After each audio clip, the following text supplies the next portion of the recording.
Hello and welcome to Sport Tonight. I'm Cecilia Omogbe in Lagos. On the show tonight, yes, we'll be talking about Rafael Nadal. Finally, he's calling it quits. By November, he will stop playing tennis. That's what he said earlier today. And of course, we'll talk about the Super Eagles of Nigeria. They keep their preparation going on. They're keeping their preparations going on right there in Uyo. We will be taking a look at what they said at their presser earlier today, talking about the coach, Austin Eguavoen, and of course, William Troost-Ekong, who spoke to the press earlier today. And also, take a look at the Betsy Obaseki tournament, the pre-season tournament taking place in Benin City, Edo State. Updates are coming from there. And of course, yes, WAF will be Ghana, Nigeria. The rivalry continue. Ghana will be playing Nigeria. I mean, the winner from the contest will qualify for the 2025 African Championship, which is a CHAN for players based in Africa. Yes, there's so much to talk about on the show tonight. Austin will join me much later on the show. But then, it's a Thursday, but Onifade is right here in the studio joining me on the program tonight. Damilola Onifade, it's great to have you, James. It's good to be here on a day that one of my greatest tennis players announced his retirement. It's good, but it is what it is. Quite painful, but I think it's been coming. I mean, about 2 years ago, some of us even thought he's going to quit about 2 years ago, so maybe it's even 2 years late, but at some point, you just have to let go. I think the mind is still willing, but the body can no longer carry it. Can take it again. Something that he's been playing since he was 14. He turned professional when he was 14 years. We're going to be starting off with Rafael Nadal. Before we dwell more on the discussion, let's just take a look at this report, and then we now come back to talk about his achievements and, of course, the vacuum he's leaving behind.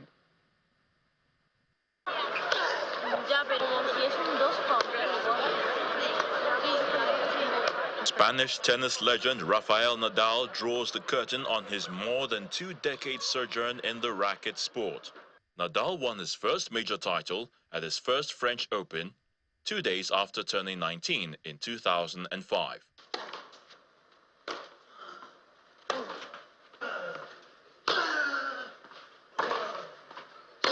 Dubbed the King of Clay, Nadal won the French Open singles title a record 14 times, winning 112 of his 116 major matches at Roland Garros.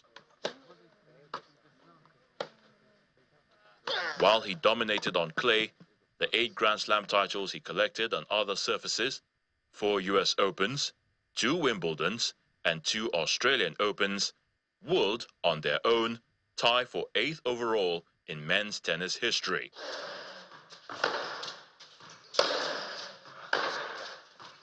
Aside his individual feats, Nadal helped his country to Olympic singles and doubles gold and 4 Davis Cup titles, most recently in 2019.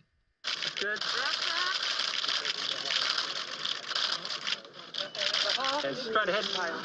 The 38-year-old amassed titles despite playing in an era which also boasted Roger Federer and Novak Djokovic, tennis's dominant big three for more than a decade. I really feel very proud about the way that we manage our rivalry during all our careers. Now, at the end of the day, it's just a game, and in some way we achieved more than what we ever dreamed when we were kids. So I mean, at the end, doesn't matter that much. If it's once $21, $20, or once finished with 23 and others with 21. I mean, we did I think very important things for our sport, and we achieved our dreams. If it wasn't for a succession of problems with his ankles, knees, elbow and wrists, perhaps the figure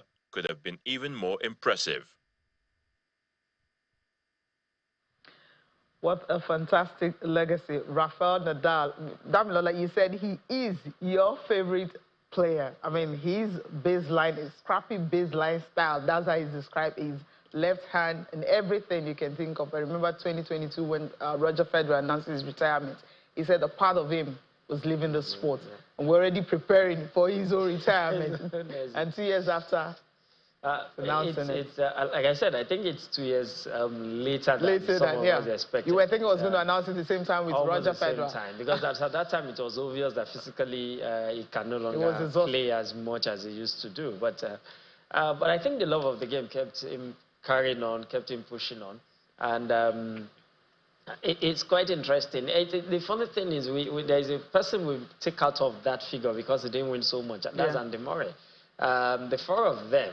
The only person that is left now is Djokovic. Yeah. And Djokovic does not look as if he's stopping anytime soon because he didn't win any Grand Slam this year. Yannick Sinner and, of course, Carlos Alcaraz had to share. Yes, of course. I mean, his powers are also winning, but I think physically he can still cope. He'll be 38 next year. 2 more years. Nadal is okay. He might just push it to 39. I think Federer clocked 40 before he left. But in all, the good thing is he's living on a high, and his legacy cannot be denied at all. Yeah, it can't be denied. Austin, you ready to join us? I mean, players have been talking about Rafael Nadal and what he has achieved. The legacy is huge. I mean, what Alcaraz was saying is it's very, very painful for him. This is someone he has known for a very, very long time, and leaving the sport at this time, I was like, what do you still expect him to actually achieve? I mean, at 30 years and 22 Grand Slam, that's a lot for a player like him, who is a power player. That's massive, Cecilia.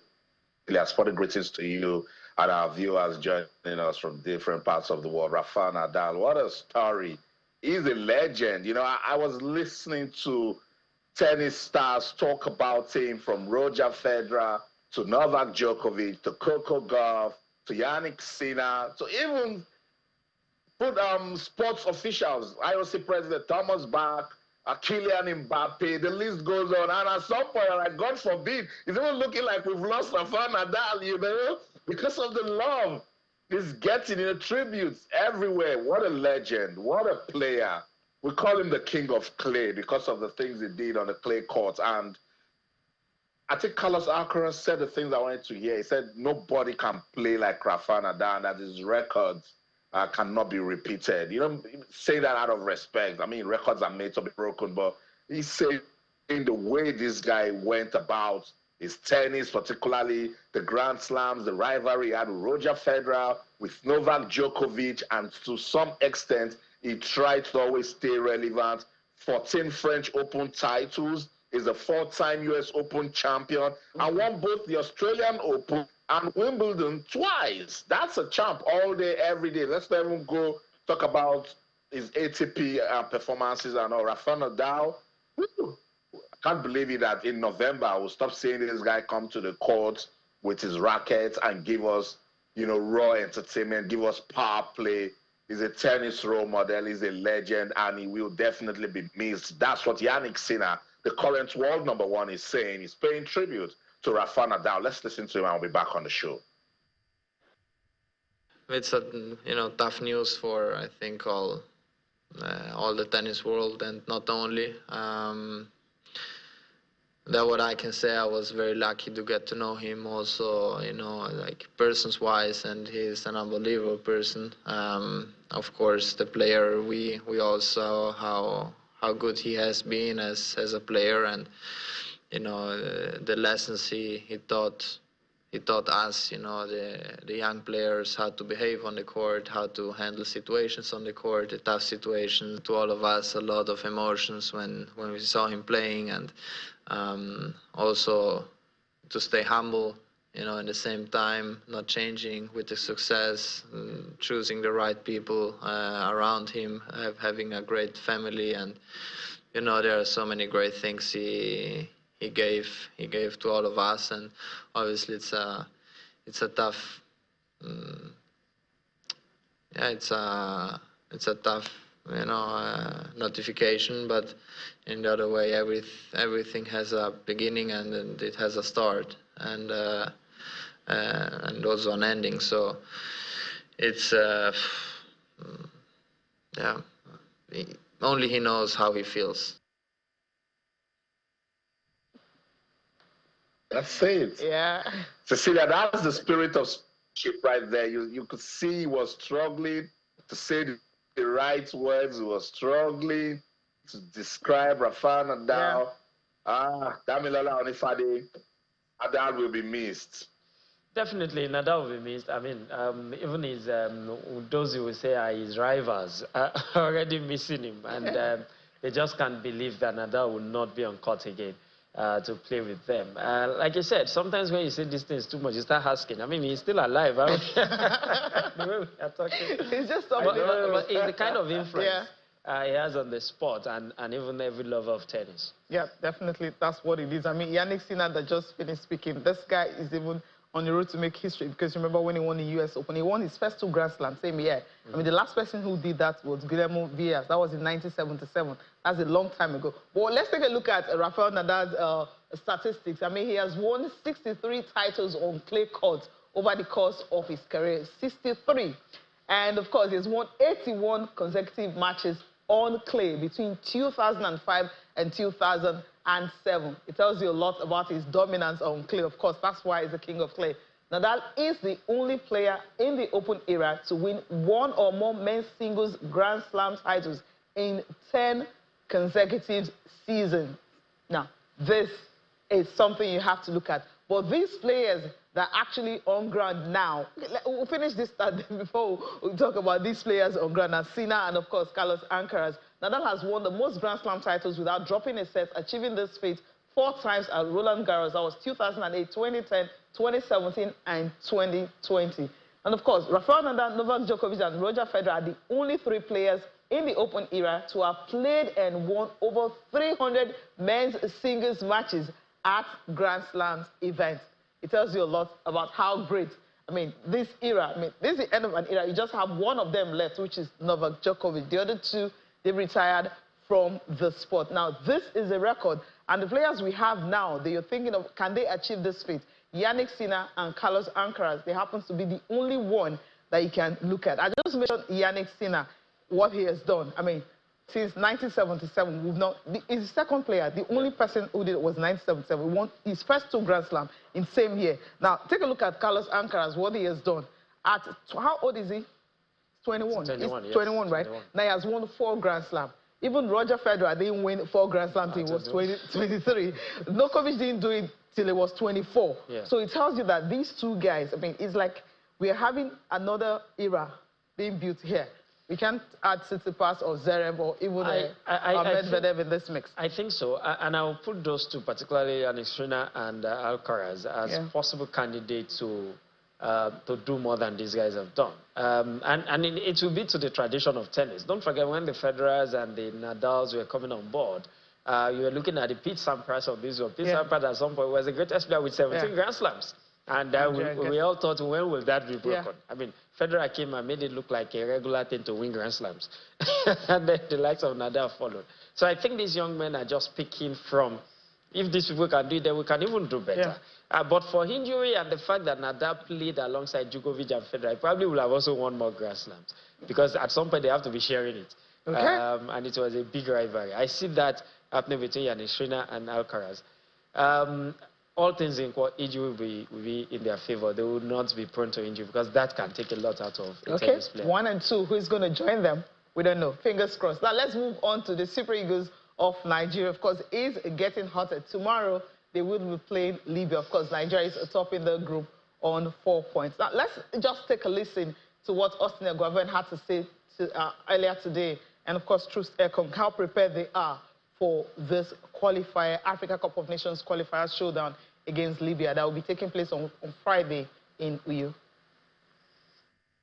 Same approach like every other game. Game 1, game 2 is gone, so put it behind us. And we're ready for game 3, and we take every game seriously. And we're at home, like we are aware, and nothing short of 3 points, so it's going to be very tough. But we're trying as much as possible to stay steadfast where we are. So 3 points at stake, and it's up for grab, and we are ready for it. I love Nigeria. We all do. It's our country. But it's a very tough country. Very tough country. I try as much as possible to get out, no distractions. And because football gave me life, football gave me, and Nigerian Football Federation gave me the platform. So coming in and out, it's not unusual, it's very usual. And it's also interesting. You don't expect everyone to like you. It is normal in life. But the good thing is I have majority who likes me, so that's a pass mark. It's a tough one, but I'm always with 2 feet on the ground, so ready to do it at any given time. We take your preparations very serious. I'm very happy to be here again with the team. I think all of us are very happy to be together again. There's a great spirit in the team, in camp. Some returning faces, new faces with us. Some players that we're missing through injury, as always happens during the season. But yeah, very confident in our team that we have here today. And looking forward to the game tomorrow. Yeah, I don't want to do too much talking. We'll have to show again tomorrow. So. And like I mentioned before, when you have a coach from the country coaching the national team, it adds that extra bit of passion and real feeling and hunger for all of us to do well. So we're all on the same, have the same targets in mind, and we're all in the same boat. And yeah, we want to have success together. Success together, that's what they're looking forward to. We'll just get confirmation of the fixtures in Group D and also look at some of the results before we dwell more on the Super Eagles of Nigeria. Now, Friday's fixture, yeah, there you have it, confirmation of what's going to go down on Friday. You have Nigeria and Libya, of course, in Nigeria. Benin Republic will be up against Rwanda. The good thing about this group is the fact that, unlike the World Cup where we are 5th or 4th, I'm trying to remember, but hey, it's not pretty. But here, we're sitting at the top of that group. Nigeria has 4 points from 2 matches, winning 1 and another draw. If you can take a look at that table, what it's looking like right now, you understand the situation where Nigeria is. Because for Libya, they are at the bottom, and that's why people are saying maybe they might just want to cause an upset. Now, there you have it. Nigeria, of course, after 2 games, 1 win, 1 draw, and 4 points. Goal difference of 3, which is a plus for the Super Eagles of Nigeria. Benin, -2, and of course, 3 points. Just 2 from 2 matches they have played, having just 1 win. And of course, Rwanda having 2 points from 2 games, 2 draws they have. And Libya, of course, just 1 point. They've had 1 draw and losing 1. So the Super Eagles of Nigeria, I mean, this game, Libya, we've seen where they are. And just earlier today, you know, some stories coming out that the captain saying they didn't like the way they were treated. And of course, NFF had to reply them and say, okay, look, this is not true. So, I mean, they've started something, mind games or whatever you want to call it. But then these guys are not here to play at all. They're not here to play. I mean, if they are going to have any chance in the AFCON, of qualifying for the AFCON, these 2 games will determine their fate. And I think a loss in any of these games, whether tomorrow or even on Tuesday, their fate should be done by my own estimation from the positioning on the group. So you expect that they will do a lot of things. You expect that they will do a lot of talking. You expect that they will try to do a bit of mind games. But I don't think that will affect the Super Eagles players. I think we have a bunch of players that should be way too experienced for that to affect them. And I also like the fact that the NFF quickly nicked this in the bud by responding. They didn't allow it to fester too long. So I think that's I mean, just keep those noise away from the players. Let them concentrate on the job at hand. I'm very confident that we should get a win tomorrow. I would also expect that we should go to Libya and also go for a win. Because if we can do, like I said somewhere this morning, there will be one leg and at least 3 toes in Morocco already. Yeah. And I think that's what we should be taking out of it. Because the most difficult game for us should be that away game against Benin in this group. Yeah. And you don't want to go into that game needing to win that game. And a lot will count on this doubleheader that we are playing against the seeming weakest team in the group. Yeah, you're looking at the Genedro factor. That's what you're saying. That's the factor. And the fact that, yes, we beat them in the Nations Cup qualifier, you can't discountenance the fact that they beat us in the World Cup qualifiers. Okay. And that's still this year as well. All right, we need to go for a break now. We'll come back. Of course, Austin will join us to talk more about this. And we'll be talking about what Nigeria can actually do. Talking about the African Nations Championship, where Nigeria yet to win it, but facing Ghana twice to qualify for the last 2. The first maiden edition we didn't qualify because Ghana took Nigeria out. 2023, yes, Ghana also prevented Nigeria. This time around, with 2025, where you have 3 countries hosting, what will happen? Stay with us. Welcome back. Austin, the players are hungry. You heard what Truth Ekong said about the hunger they have. Yes, they may not have some players. Victor Osimhen, for instance, is not in camp because of injury. And Austin Eguavoen has talked about a double-header. I mean, targeting a double over Libya. He said it against Benin Republic the last time, but it didn't work out like that. The first one was a win. The second was a draw. And this time around, another opportunity for Nigeria to pick up 6 points and have 3 legs in Morocco. They want to, right? That's what you said. Austin? Yeah, Cecilia, it's going to be a very interesting encounter for the Super Eagles when they take on Libya. And with the results that we've seen today, you could tell that no small teams, round 3 already giving us some major talking points. Botswana went to Cape Verde to win 1-0. DR Congo defeated Tanzania. Ghana played goalless against Sudan. And Zimbabwe went away to beat Namibia. There are some games going on now that are live. It's Algeria 2, Togo 1, Burkina Faso 1, Burundi 1. What am I trying to say with some of these results? That Libya can come up with the entire guns and then do something that we don't expect. So there should be no room for complacency. The Super Eagles just need to go out there, stay focused, win this one, and get, to crown their efforts on Tuesday. Let's bring in my football analyst right here in London. Shala Edegbele joins us on the show. Shala, good to have you on Sports Tonight. Hey, good evening, everyone. Thank you for having me on the show today. Fantastic. Shala, it's Nigeria versus Libya. It shouldn't bother us. What's your level of optimism? I expect nothing less than 3 points tomorrow. We've faced the 2 toughest teams in the group, and we're currently top of the table. I expect us to beat Libya home and away. So when we get the win, God willing, tomorrow, what I will really be looking at is how the team performs. How decisive will the win be? Will we play attacking football? Will the team be cohesive? Will they press? Will we score from a set piece? These are the things that I'll be looking at. Whether we win or not, I know we'll win. It's how is what I'm looking for here. The how. Austin Eguavoen is in charge. You are very big on managers. What's your take about him, and do you think he should continue with the team? I've been very happy with how Austin Eguavoen has handled the team. I look at his team list, the squad announcements. He's been able to call a good group of players together. He did well in the World Cup qualifiers. So if he gets 6 points over the next 2 games against Libya, I would like to see him continue. I think the Super Eagles players respect him. If you listen to Truth Ekong's interview, he mentioned the advantages of having a local coach, and it adds extra hunger for the players.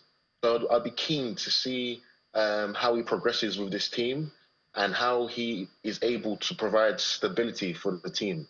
One thing I'm particularly interested in is how Boniface performs. So as we all know, Victor Osimhen is out. That's our starting striker. Victor Boniface has played 8 games for the Super Eagles and he's yet to score. Tomorrow is a very, very big day for him, and I would love to see him start his Super Eagles goal-scoring career.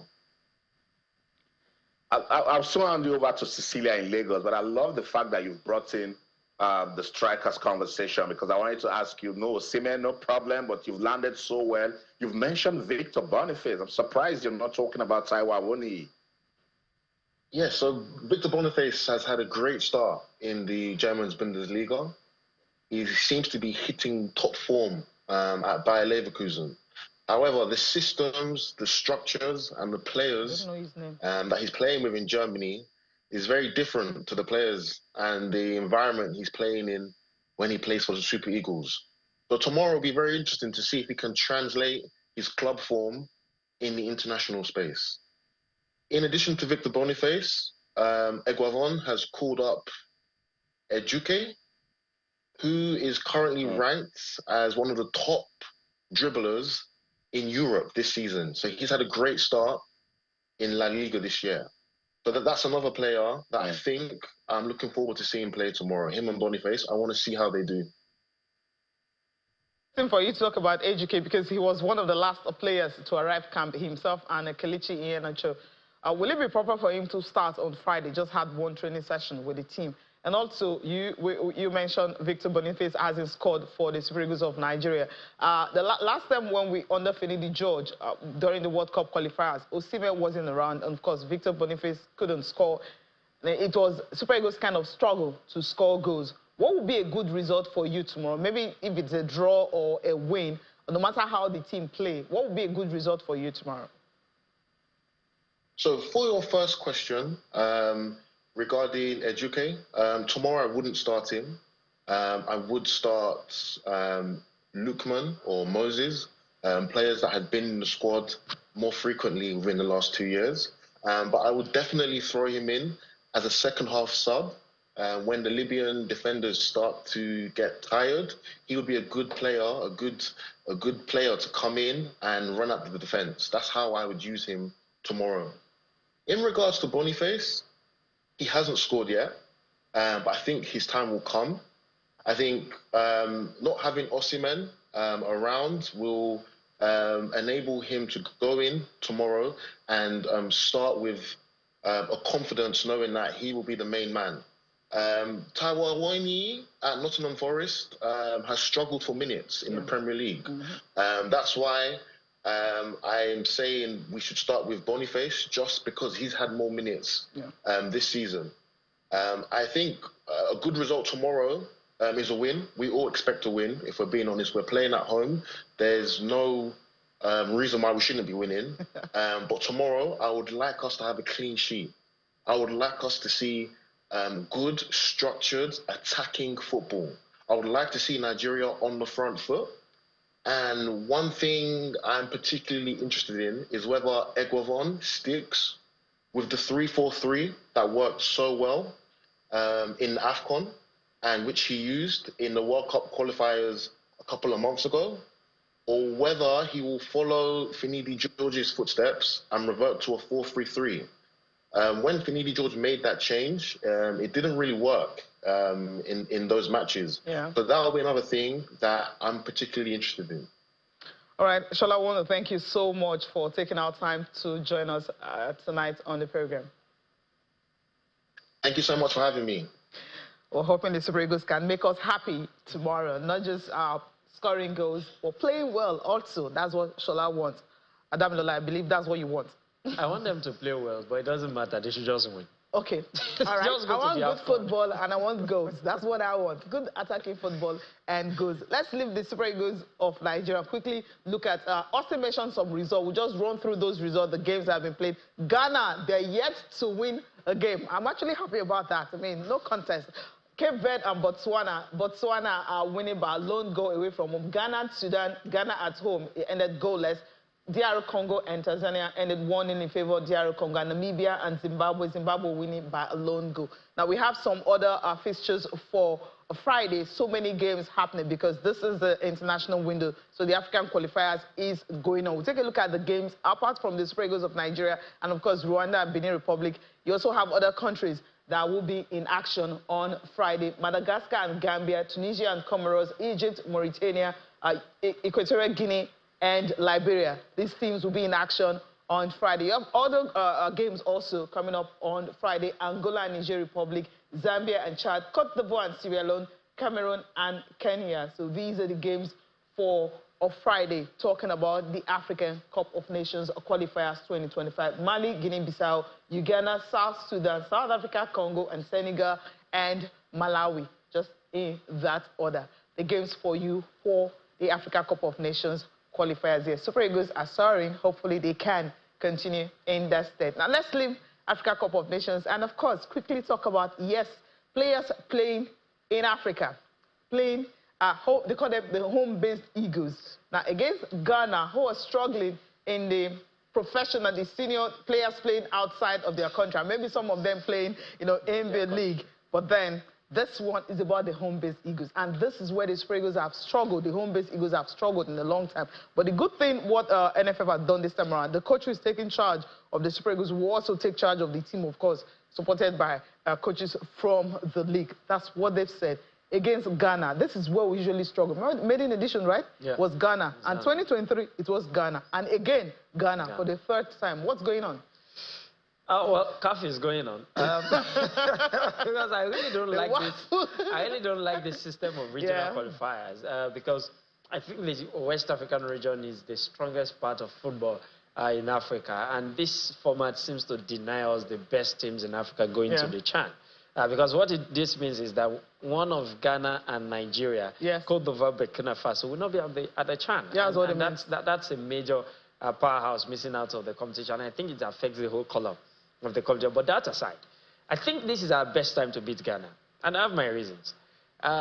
We started our league quite early. So our players will be match fit. This qualifies in December. They will have played almost half of the season. It's not like before when our season is starting maybe November and all that. You're struggling to get players fit into match fitness and physical fitness. And I think look for a coach to go and call. We will not have that trouble.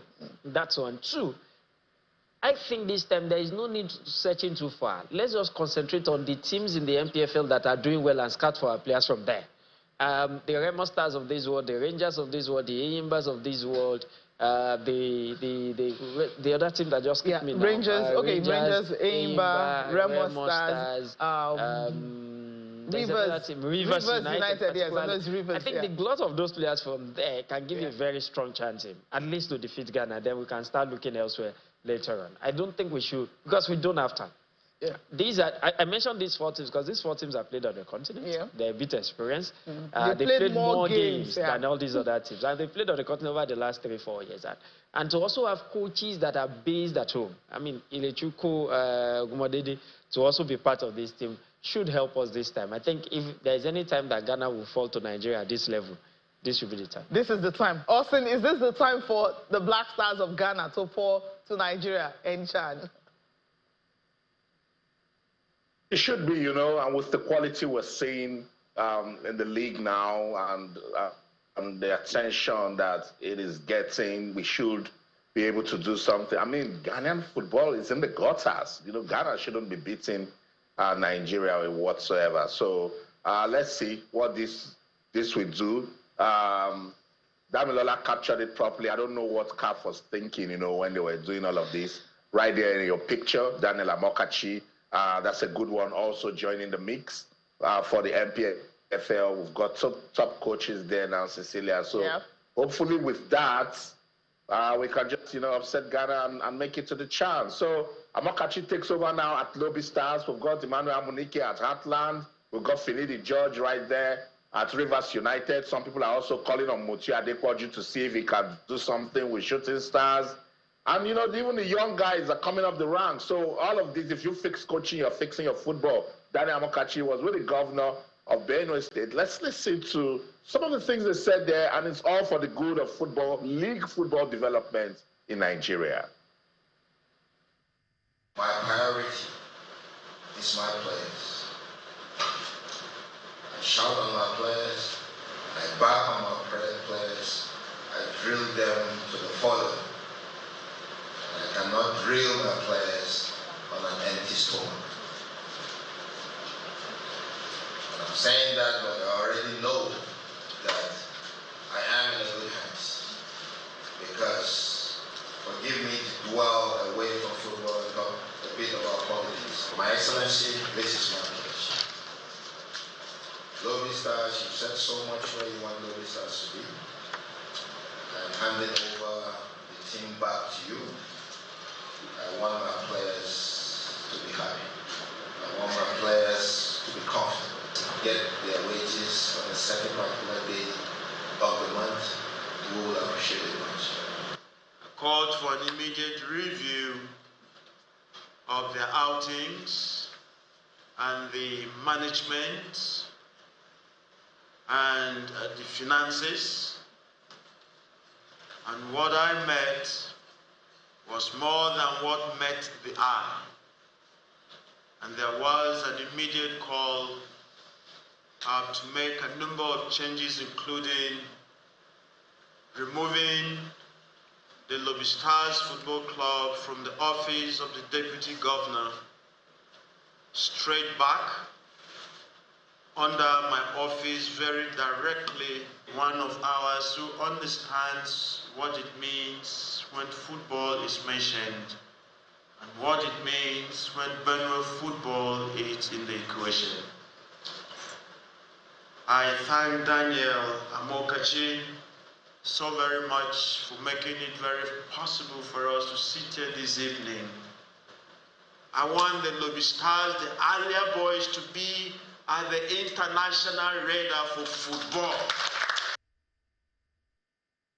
That's what they're targeting. Now, let's just quickly, before we dwell on this, let's quickly take a look at the stadiums that have actually been approved for live games to be played. Live games only, games that can be transmitted live. So in case you don't get to see some teams, not get to see them, you can't watch some of your clubs online. Just know that the reason is because the stadium have not been approved by NPFL to be televised for live coverage. Now, you have Samuel Ogbemudia Stadium in Benin City, you have Eyimba International Stadium in Aba, you also have Remo Stars in Ikenne, in Ogun State, Lagos Salami Stadium in Ibadan, in Oyo State, Adokie Simaka Stadium in Port Harcourt, River State, and Umar Diko Stadium in Katsina. So these stadiums have been approved for live games. The others include Lafia Township Stadium in Lafia, Gotti Akpabio Stadium, Uyo, Nnamdi Azikiwe Stadium in Enugu, Mobalaji Johnson Arena in Onikondas in Lagos, and of course, Ilorin Township Stadium in Ilorin, Kwara State. These are the stadiums that have been approved by NPFL for television coverage. For live games, they can only go to this venue. So if your stadium is actually not here, your home games will not be televised live. Kano Pillars, for instance, they're not here. So most of you may not be able to watch, Akme Musa live. So that's what is looking like. But all these other stadiums, of course, matches will be televised live. That's according to NPFL. What does this really mean for us? I mean, 11. How many teams do you have playing NPFL? You have 20. So you have 11. That's okay, more than half. Let's say 51, 55%. What it means is that we need to do better with facilities. Yeah. When you see some of these facilities here, stadiums where some of the governors have picked up interest in renovating in recent time, like the Samuel Ogbemudia Stadium was because Benin City hosted the sport festival. The Eyimba Stadium have always been, one that the state government have always tried to improve upon. Remo Stars, probably the best privately owned venue in this country. Is it probably? It's actually the best. How many do you have? I was going to ask. So Lagos Salami Stadium as well, but just renovated. Aduke Mesimaka, one of the newest around. I cringed a little, but the thing is more in terms of the design for me. The design really for me. Maintenance. I don't see why River State cannot maintain a sport facility. I don't see why River State cannot build a stadium like Gotti Akpabio Stadium. They have the money. But that's what I'm saying. The design for me, a stadium that still has pillars. Okay, Austin. I was when I saw that stadium in Port Harcourt, Port Harcourt will apologize for this. No apology even. But I feel River State is big enough. At first, we talked about them having a basketball arena, for instance. They don't have that. You have a state, you have the money, you have the resources, and we've seen what Rivers is actually doing in terms of sport. The teams are doing well. Rivers Hoopers, for instance, Rivers United, for instance, Rivers Angels, these are teams. And then you really can't say, this is a huge structure, a sports center in a state as big as Rivers State. Austin? Okay, Austin, you have to unmute yourself. We've talked about this a lot of times, Cecilia, and I really just can't understand why it's not a worry for the Rivers State government to fix infrastructure. With everything that Rivers United seems to be doing, you mentioned Rivers Hoopers, it's not just happening. If I'm part of the NFF board, I'm not going to give Rivers United Stadium an approval, to host, because I saw the last game against Aqua United, and if you just pour a bucket of water there, you have a swimming pool, So I don't know, Cecilia. I struggle to talk about these things. I looked at the list of 11 stadiums, and for me, I would just approve about 4 or 5 marks, you know, and that should be a testament to the fact that we're not giving enough attention to infrastructure development in Nigeria. I listened to Governor earlier saying that lobby stars must come to the top. Yes, Mr. Governor, it's good that you're putting it under your office now. But Mr. Governor, your lobby stars don't even have a ground where they play football. They go to Lafia to play, and that is affecting their football. So the first thing you should do is fix infrastructure.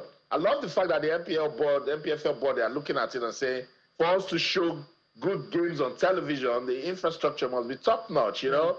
So, Cecilia, I really don't know why this is a problem. This is state government's clubs. Why is it difficult to just fix your stadium? It's for your own good. It's going to improve sports in your state, and you can, you know, start reaping the benefits. But it's sad. I struggle to talk about this thing, Cecilia. Okay. I don't know what else we can do, but hopefully that change will come. I hope they're listening and they will do the change needed. Let's just quickly run through results for today, talking about the Betsy Obaseki tournament currently taking place in Benin City, Edo State. Starting up with Wednesday's result, Edo Queens and Remo Stars ladies ended 2-1 in favor of Edo Queens. Confluence Queens and Abia Angels. Abia Angels winning by 2-1. You also have other results that took place today. Bayelsa Queens beating S1 FC of Benin by 4-0. Heartland, another team from Benin, Angel Royal 1-0, and Heartland and Bayelsa, they have 9 points after they played 3 games, so they are through to the quarterfinals. Bravehearts and Niger Ratters were on fire, 6-0. Fortress and Delta Babes ended 2-all. Yes, this tournament is going on in Benin City, Edo State. You have 2 teams already through to the quarterfinals. The others will play tomorrow to see if they can join them. We have to. When you're having fun, you really have to go. Just a quick one on Betsy Obaseki tournament. Fantastic one. The consistency, at least I think it's the biggest mid-season, pre-season tournament for women football in Nigeria, and it's good that we've maintained it. And I think at the same time we're beginning to maintain good things. Yeah, and that's quite commendable. That's very good because it's a private partnership with Betsy Obaseki. That's why it's working so well. Austin, we have to go. Unfortunately, we have to go. But shout out to the Betsy Obaseki Women's Tournament. Just hope that town keeps growing. That's the show. In London, I'm Austin Okonakpan. And everything you do, remember, keep talking sports. Bye for now. Nifade, thank you so much for doing this with me again. My pleasure, always. Thank you so much for watching. I'm Cecilia Omogbe. We'll leave you with the highlights coming from the Shanghai Masters and Wuhan Masters right there in China. Good night.